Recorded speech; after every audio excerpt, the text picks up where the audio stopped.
All right, we now fast forward to college football and the national championship game. It'll be on Monday, Monday. January 10th. It'll be on probably on every ESPN channel that they have, as you well know. We got the replay of the SEC title game. So Woo! if you hate the SEC, maybe you want to bow out of this one. It's Alabama and Georgia for the second time this season, and the second time that we've seen this. We saw it 4 years ago, 2018. You had that one of the more entertaining. The Tua Uh, game. Yeah. it was a Tua game. Replaced Jalen Hurts at halftime, hit Devontae Smith to end the game. We know what happened. Um, this time around, it'll be Georgia was the number one team for pretty much the entire season. But then in the SEC title game, they got Bryce Young to the tune of 421 passing yards and 3 touchdowns. Stetson Bennett he was okay. He threw for 340 yards, 3 touchdowns, 2 interceptions. Georgia got out to a 10-0 lead before Alabama stormed back. They win that one going away 41-24. Probably one of the bigger developments in this one. No John Mechie for Alabama at receiver, but another chance for Kirby Smart to get off the snide against his former employer. Cody, does Kirby Smart get his first win against Nick Saban?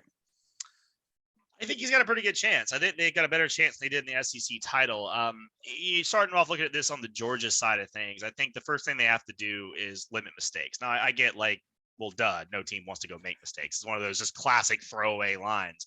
But I mean, if you look at what Stetson Bennett did in the SEC title and then in the semifinals against Michigan, if you take away the 2 picks against Alabama, he played really well. I mean, Mm-hmm. he was 29 to 48. It's more past tense you want to see him have, but against Alabama, you probably aren't going to be able to run the ball as much. But he had 340 yards and 3 touchdowns against Alabama in that game. I mean, Georgia led that game early, and then against Michigan, he was 20 of 30 for 313, 3 touchdowns, no picks against Michigan. He tore them to pieces. I mean, he looked like Bryce Young out there last weekend. So the quarterback play is important, but I think Stetson Bennett has put enough confidence in where you're not thinking, okay, they've got to go with a different quarterback. I mean, Georgia's going to play Stetson. He's going to be the quarterback unless he gets hurt, right? But the Stetson cannot make the mistakes that he made in the SEC title. It can't happen. If you make a bunch of mistakes, you throw picks against Alabama, you're not going to win. It's not going to happen.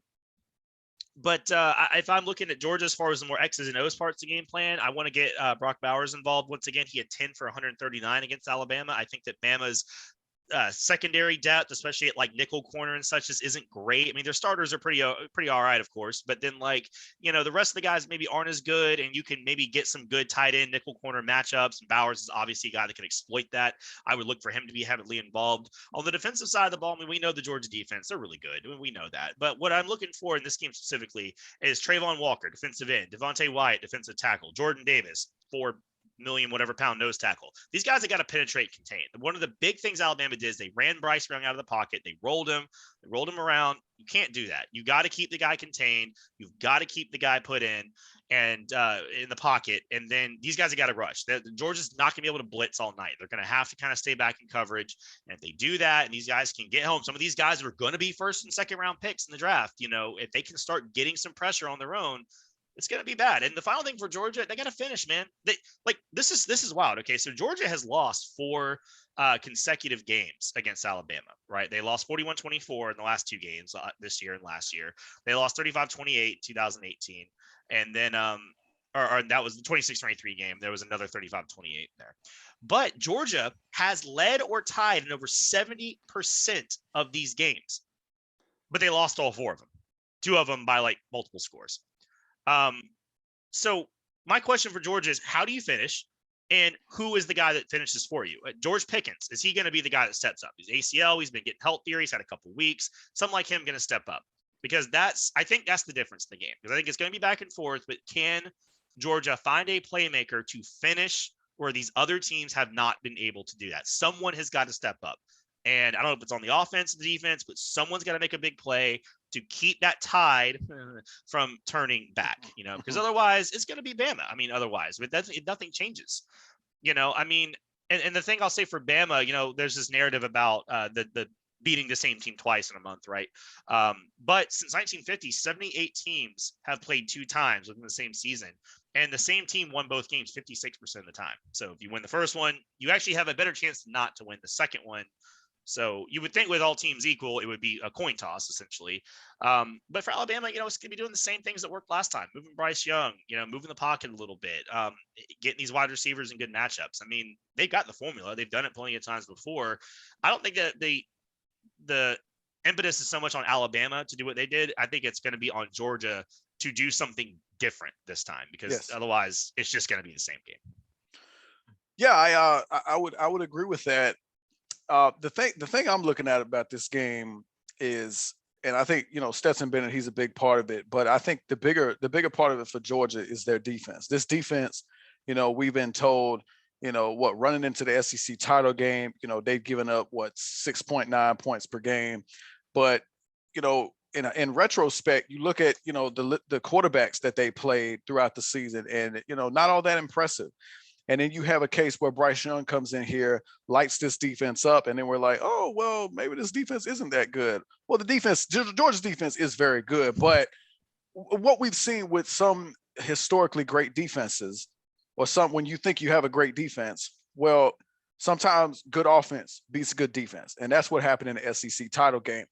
The big question to me is Georgia's defense. What do they do differently against the Alabama offense? And my biggest thing, what I was really surprised about, was that defensive line. You talk about Georgia really was unable to affect Bryce Young at all. The Alabama offensive line kept him really clean.